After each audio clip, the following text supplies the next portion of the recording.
you get really rich as a home inspector? The answer is yes. I think there are two ways to do it. The first is to follow what most other rich people do, and that is to hire employees. If you look at Elon Musk or Jeff Bezos, what do they have in common? Bill Gates, they have a lot of employees. And so that's the way to do it, I would say, as a home inspector, is to build up a multi-inspector firm. You can only make so much money with your own two hands. I mean, unless you're Tiger Woods or a musician or something, you're not going to make a lot of money in this world by yourself. You have to have employees. The other way to get rich in the inspection industry, I think, is by doing the gravy jobs, and those are commercial inspections. So if you're doing commercial inspections, you're charging thousands per inspection instead of hundreds, and you're using subcontractors to help you do the inspections, plumbers or commercial roofers, master electricians, etc.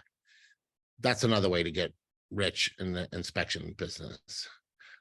Just working as a home inspector, you can do really well, but you'll have to hire employees or go into commercial inspections to get really rich, in my opinion.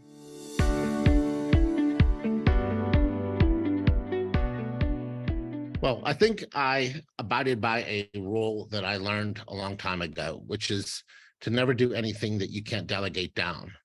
And if you don't have the people to delegate down to, go get them. And that seems to work for, I think, most businesses.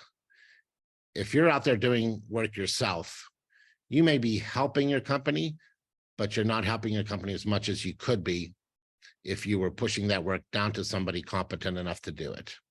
There's some things maybe that you and only you can do, and it's fine for you to do those. Certainly, a CEO doesn't go onto the assembly line often. If there's something you can do to help your inspection business, go ahead and do that. But generally, you always want to be thinking about delegating. Unfortunately, most people do every inspection that comes in. Most inspectors take every inspection.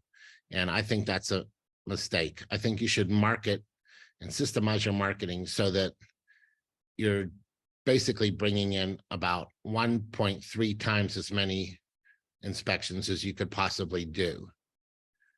And I would run your business as that, as you're always turning down maybe 20% of your work.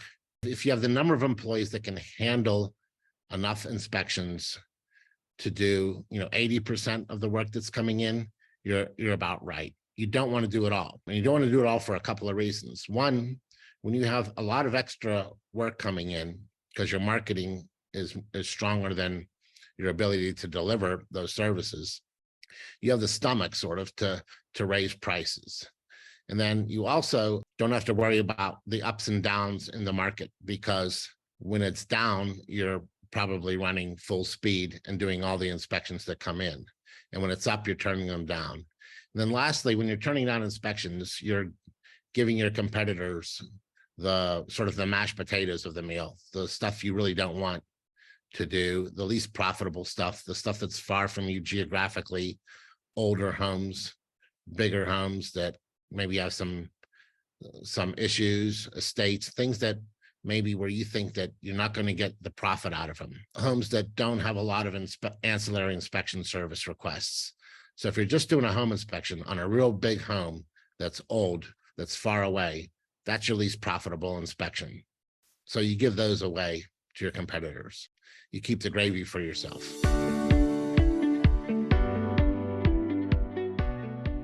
So you have to make a choice. You have to decide where you want to stop growing. So a lot of people take all their money and invest it into their businesses. You take somebody like, again, Jeff Bezos, who I mentioned, or Elon Musk, they didn't make money for years. They just put all their money into their business.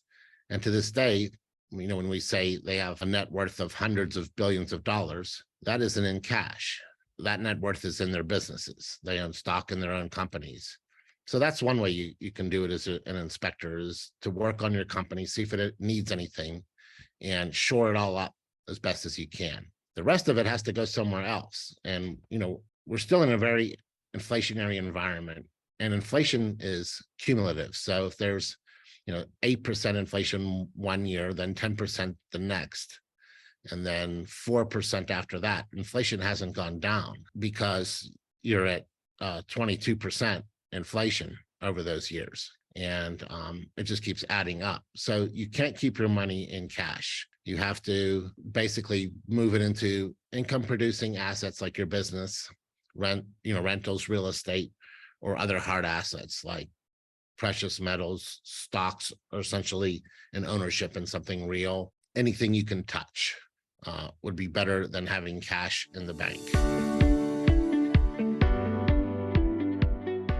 It's good to have multiple streams of income, but only if you're willing to give the same focus to them that you would if you were running it only that business. So if you have a home inspection business and you have some other businesses that sort of have some synergy with home inspections, and you're able to give them each the care they need, like children, you don't want to just have too many children that you can't care for, then it's okay to open up other businesses, I would say. There are a lot of other businesses that generate some cash, just like home inspections do, that might be a good thing to get into. And then just leave your home inspection business your core business. I always have some synergy between my companies. What I mean by that is that I can pull someone out of one company and they're somewhat qualified to work in another. So you don't want to have businesses that are too far apart from each other. The home inspection business is in the real estate business. So maybe a real estate license. It's also a little bit in the construction business. And although you can't work on your own inspections to fix defects you find, that talent base you can pull from. So if you're running a construction company and you have people in the trades, those employees, as they get older, make pretty good inspectors that you can draw from. I always like to hire my retiring HVAC contractors, because an HVAC contractor becomes a pretty good inspector. In the HVAC business, you have to know a little bit about HVACs, plumbing. You have to do some plumbing, roof penetrations from your exhaust and things. You have to wire it, so you need to know electricity. You sort of have to have X-ray vision to see where the ductwork and the pipes are going to go. And I find them to be a pretty good source for hiring new inspectors. Well, I'm not a tax advisor, but I would say you have to worry about the lion in the jungle who eats most of everything, which is the IRS, right? And so it turns out that most strategies to eliminate taxes or reduce taxes also grow wealth. If you're spending your money in your business, for instance, then you're not taking it as income. Your wealth is growing because your business is getting more valuable, but you haven't paid tax on it because the United States doesn't tax wealth. It taxes income. So in a nutshell, the way I grew a lot of wealth is I considered income to be kryptonite, in essence. I only took what I needed to live on comfortably. All the rest of the money I used to build businesses that I now own and are worth millions. They're not just worth millions as businesses, but they also have assets themselves, which are worth a lot. And so if you look at, again, someone like Jeff Bezos or Elon Musk, they probably have less cash than me at this point in their banks and in their pockets. All of their billions of wealth tied up in their businesses, and they didn't have to pay income tax on that. And so I try to do what wealthy people do. I was never good in school. I'm a high school dropout, but I was always a good copier. So copy what really wealthy people do to build wealth. I would say that they spend too much time and effort on technical issues. In other words, they're already A+ inspectors, and yet they continue to take technical courses over and over and over again at conventions. And when you look at their marketing doesn't match their technical competence. Their technical competence will be at the highest levels ever in our industry, and yet they'll have a home inspection flyer that they printed off on an inkjet printer that their wife made for them. And so I always say you want to do what I call the BMW test. Take your marketing brochure to your local BMW dealer and stick it in that stand that spins around and around that has all the brochures of all the models of the BMWs that they sell. and ask yourself, does my brochure look like it was designed and produced by the same people who produced the marketing material for these BMWs? The answer should be yes. Should be that level of marketing to match the contention that you're making, which is that you're the best home inspector in town. And you might be. So if you're the best home inspector in town and you're very competent in what you do, you want pricing and your marketing to both support that contention. You don't want crappy marketing and low pricing, because no one will believe what you're really trying to say, which is that you're the best home inspector in town. To make that statement, and you should be making it if you are, you have to make it in a way that's believable. And that means great marketing, passes the BMW test, and high prices.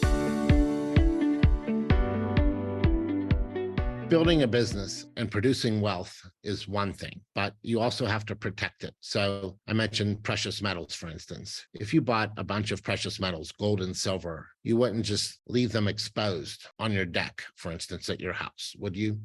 Or on your dining room table. You would do whatever you can to protect them, lock them up in a safe or in a vault and protect them some way. E&O insurance is kind of the same thing. If you've built a great business and you have assets to protect, even personal assets, you want to protect all that. And so air and emissions insurance does that for you. It is a line of defense to keep someone from taking your wealth that you built. It would be a horrible thing to have worked for many years and to have accomplished a lot and built a lot of wealth, only to have one stupid, meritless lawsuit that you win cause you to lose all your wealth. And what I mean by that is, imagine being sued for something where there's no basis for them to file a lawsuit at all. And so you go to court for years and you win. What does it matter? Who paid your defense costs? You. Well, to avoid that, I would recommend InterNACHI's air and emissions insurance for every inspector, whether it's required in your state or province or not.